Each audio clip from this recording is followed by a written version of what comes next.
और अब आपको दिखाएंगे 25 सेकंड में पूरी खबर। पहले बात करेंगे प्रधानमंत्री नरेंद्र मोदी के गुजरात दौरे की। आज से 2 दिन के गुजरात दौरे पर जा रहे हैं। इस दौरान वो दाहोद और भुज को करीब 77,400 करोड़ की विकास परियोजनाओं की सौगात देंगे।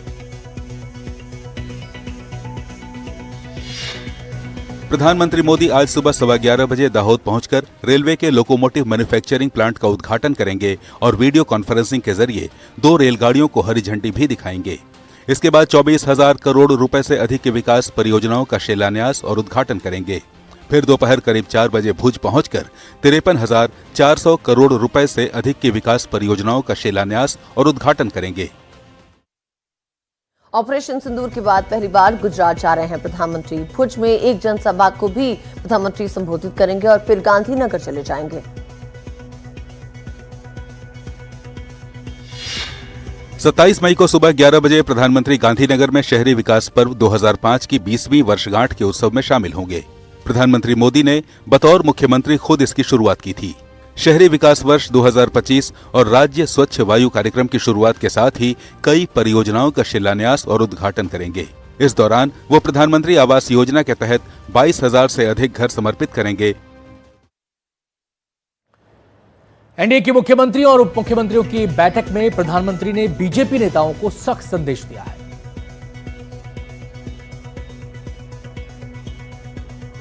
प्रधानमंत्री नरेंद्र मोदी ने बीजेपी के नेताओं को संयमित भाषा का प्रयोग करने की नसीहत दी। सूत्रों के मुताबिक दिल्ली में एनडीए के मुख्यमंत्रियों और उप मुख्यमंत्रियों की बैठक में अपने समापन भाषण में प्रधानमंत्री ने साफ तौर पर कहा कि हर विषय पर टिप्पणी करना जरूरी नहीं होता, इससे पार्टी को नुकसान हो सकता है। मध्य प्रदेश के मंत्री विजय शाह और रामचंद्र जांगड़ा जैसे नेताओं के विवादित बयान पर विपक्ष बीजेपी पर हमलावर है। और केंद्रीय गृह मंत्री अमित शाह 3 दिन के महाराष्ट्र दौरे पर हैं।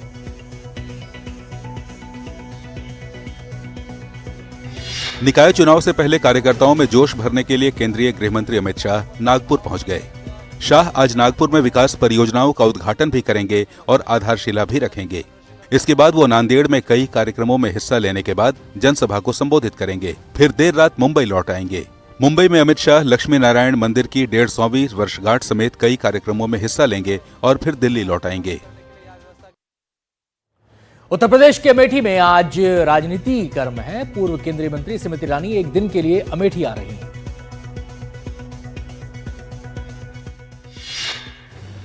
लोकसभा चुनाव में हार के 1 साल बाद स्मृति ईरानी अमेठी पहुंचने वाली हैं।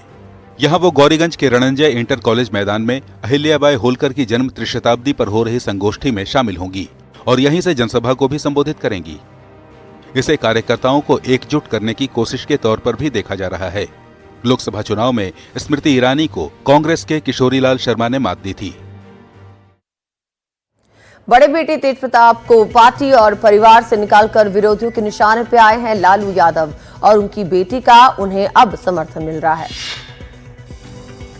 अनुष्का यादव के साथ तेज प्रताप की तस्वीरें वायरल होने के बाद लालू परिवार सियासी और पारिवारिक संकट से निकलने की कोशिश कर रहा है। इस बीच लालू यादव की बेटी रोहिणी आचार्य ने सोशल मीडिया प्लेटफॉर्म एक्स पर भावुक पोस्ट लिखी। इस पोस्ट में रोहिणी ने लालू की तुलना भगवान से की, परिवार को मंदिर बताया और कहा कि इनकी प्रतिष्ठा को धूमिल नहीं होने देंगे।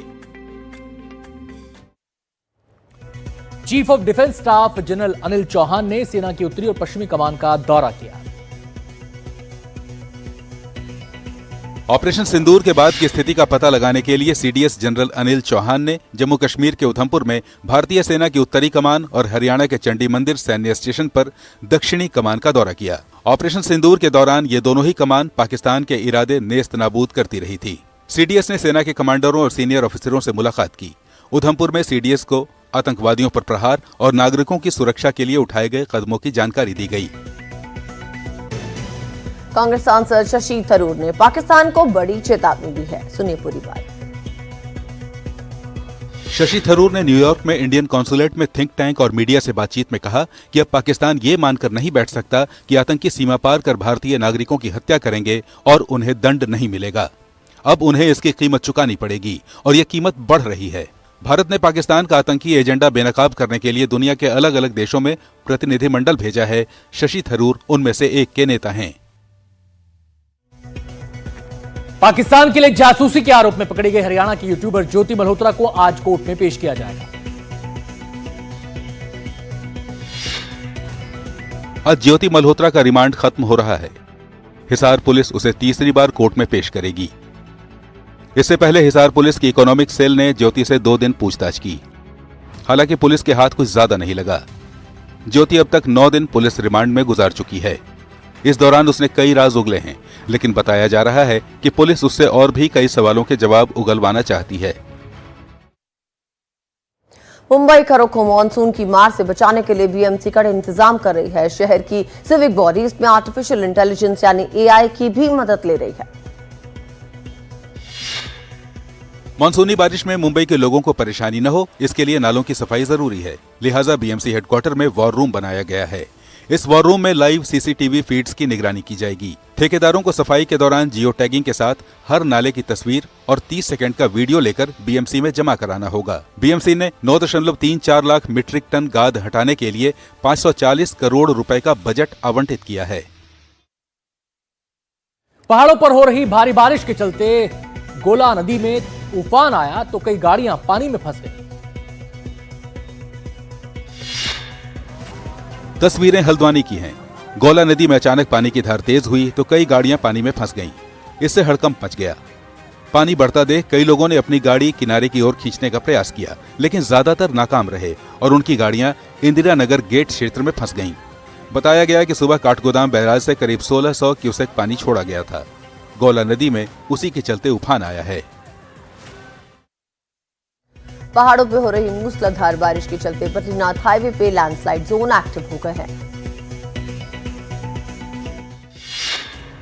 बद्रीनाथ हाईवे के सिरोपगढ़ और चमधार में लैंडस्लाइड ने लोगों की परेशानी बढ़ा दी।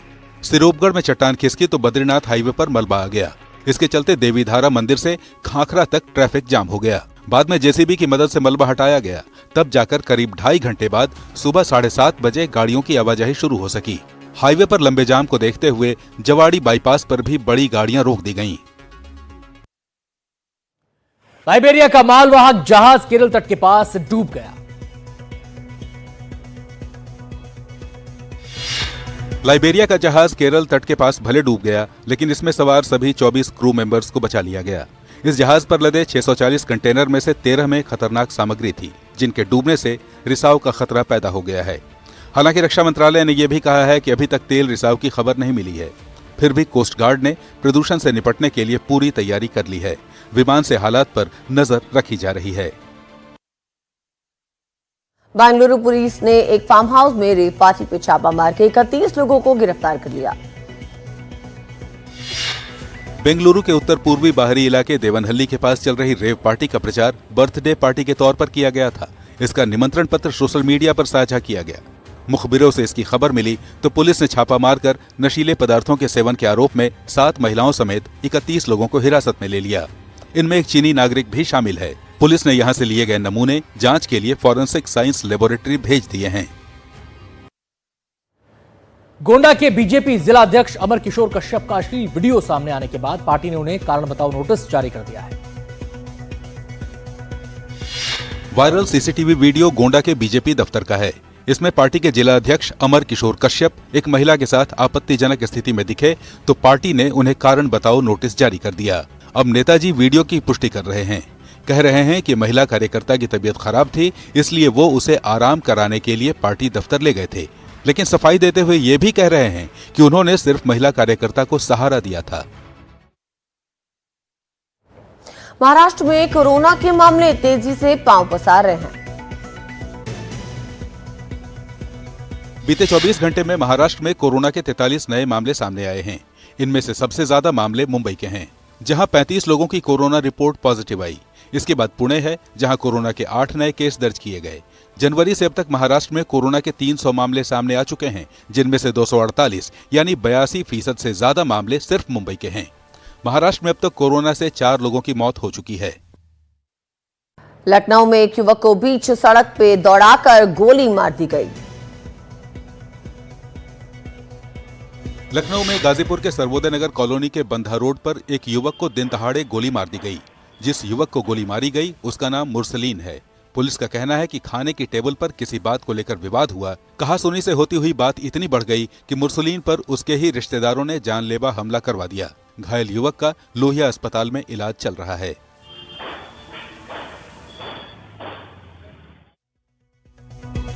कोटा में नीट की तैयारी के लिए कोचिंग कर रही छात्रा ने सुसाइड कर लिया।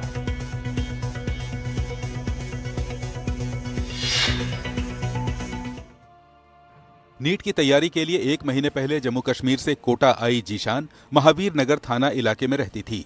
बताया जा रहा है कि उसने घर वालों से बात करते करते हॉस्टल के कमरे में फंदा लगाकर आत्महत्या कर ली। पुलिस ने स्टूडेंट के घर वालों को खबर भेज दी है। उनके आने के बाद शव का पोस्टमार्टम करवाया जाएगा। फिलहाल महावीर नगर थाने की पुलिस मामले की जांच कर रही है। भारत राइस योजना से जुड़े घोटालों में ईडी ने बड़ा एक्शन लिया है। ईडी ने पंजाब और हरियाणा में कई ठिकानों पर छापेमारी की। मनी लॉन्ड्रिंग की जांच के सिलसिले में की गई इस छापेमारी में 3 करोड़ 14 लाख की नकदी और सोना मिला है। आरोप है कि शिव शक्ति राइस मिल्स के मालिक गोपाल गोयल, जय जिनेंद्र राइस मिल के कर्ता धर्ता और हरीश कुमार बंसल समेत कई लोगों ने भारत राइस योजना के तहत गरीबों में चावल बांटने के लिए चावल उठा तो लिया, लेकिन गरीबों तक पहुंचाने की जगह उसे बाजार में बेच दिया।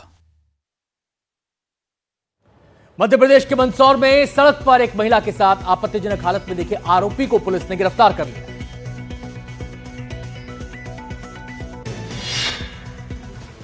मंदसौर में महिला के साथ बीच सड़क पर आपत्तिजनक हालत में दिखे मनोहर लाल धाकड़ को पुलिस ने गिरफ्तार कर लिया।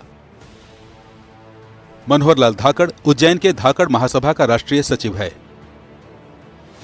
अब इस मामले में जांच की सुई एनएचएआई कर्मचारियों की तरफ भी घूम रही है। मंदसौर के एसपी अभिषेक आनंद ने कहा कि वीडियो वायरल करने वाले एनएचएआई कर्मचारियों से भी पूछताछ की जाएगी। और अब आपको बताते, भारत ने आर्थिक जगत में एक और ऐतिहासिक छलांग लगाई है। अमेरिका, चीन, जर्मनी के बाद भारत दुनिया की चौथी सबसे बड़ी अर्थव्यवस्था बन गया है। नीति आयोग के सीईओ के मुताबिक भारत अब $4 ट्रिलियन की अर्थव्यवस्था बन गया है। साथ ही भारत ने जापान को पीछे छोड़ दिया है। We are the 4th largest economy as I speak. We are a $4 trillion economy as I speak. And this is not my data, this is IMF data. प्रधानमंत्री नरेंद्र मोदी की अध्यक्षता में हुई नीति आयोग गवर्निंग काउंसिल की बैठक के बाद आयोग के सीईओ बीवीआर सुब्रमण्यम ने यह महत्वपूर्ण ऐलान किया। भारत अब दुनिया की चौथी सबसे बड़ी अर्थव्यवस्था बन गया है। This is IMF data. India today is larger than Japan. It's only the United States, China, and Germany which are larger. And if we stick to what is being planned, what is being thought through, it's a matter of another 2.5 to 3 years, we would become the 3rd largest economy. Subramaniam ने कहा, पिछले 11 साल के दौरान मोदी सरकार की आर्थिक नीतियों और अर्थव्यवस्था की रफ्तार बढ़ाने पर जोर की वजह से भारत दुनिया की चौथी सबसे बड़ी अर्थव्यवस्था बना है। अब सरकार का फोकस राज्यों के आर्थिक विकास पर है। प्रधानमंत्री ने शनिवार को गवर्निंग काउंसिल की बैठक में कहा, प्रत्येक राज्य, जिला और गांव को 2047 तक विकसित भारत की दिशा में काम करने का संकल्प लेना चाहिए ताकि विकसित भारत 2047 तक साकार किया जा सके। हम दिल्ली में एक नया टूरिस्ट सर्किट उसको डेवलप कर रहे हैं कि पहले जो 3-4 डेस्टिनेशन जो हमारे आपके बचपन में कभी हमने देखे वही चल रहे थे अब तक, परंतु एक पूरा नया टूरिस्ट सेक्टर दिल्ली में हो ताकि दिल्ली में कोई भी सेनानी घूमने के लिए आए तो उसको नई नई जगहें, चाहे वो भारत मंडपम है, यशो भूमि है, अमृत उद्यान है या हमारा शहीद स्मारक है, ऐसा एक पूरा टूरिस्ट बेल्ट आदरणीय अंबेडकर सेंटर जो बना है उस तरीके से हम एक पूरा टूरिस्ट सेक्टर डेवलप करेंगे जो सेनानियों के लिए बहुत ही देखने लायक रहेगा। इंटरनेशनल मॉनेटरी फंड ने पिछले महीने ही अपने वर्ल्ड इकोनॉमिक आउटलुक रिपोर्ट में सबसे पहले ये पूर्वानुमान जारी किया था कि मौजूदा वित्तीय साल में भारत दुनिया की चौथी सबसे बड़ी अर्थव्यवस्था बनेगा। करीब 1 महीने पहले ही इंटरनेशनल मॉनेटरी फंड ने अपनी वर्ल्ड इकोनॉमिक आउटलुक रिपोर्ट में पहली बार ये कहा था कि मौजूदा वित्तीय साल के दौरान भारत दुनिया की चौथी सबसे बड़ी अर्थव्यवस्था बन जाएगा। भारत ने इस लक्ष्य को समय से पहले ही हासिल कर लिया है। अब केंद्र सरकार के सामने अगली चुनौती अर्थव्यवस्था की रफ्तार को बनाए रखने के साथ साथ इसके विस्तार के लिए सभी राज्य सरकारों के साथ मिलकर राष्ट्रीय स्तर पर एक साझा रणनीति बनाने की होगी। दिल्ली से हिमांशु शेखर, एनडीटीवी इंडिया।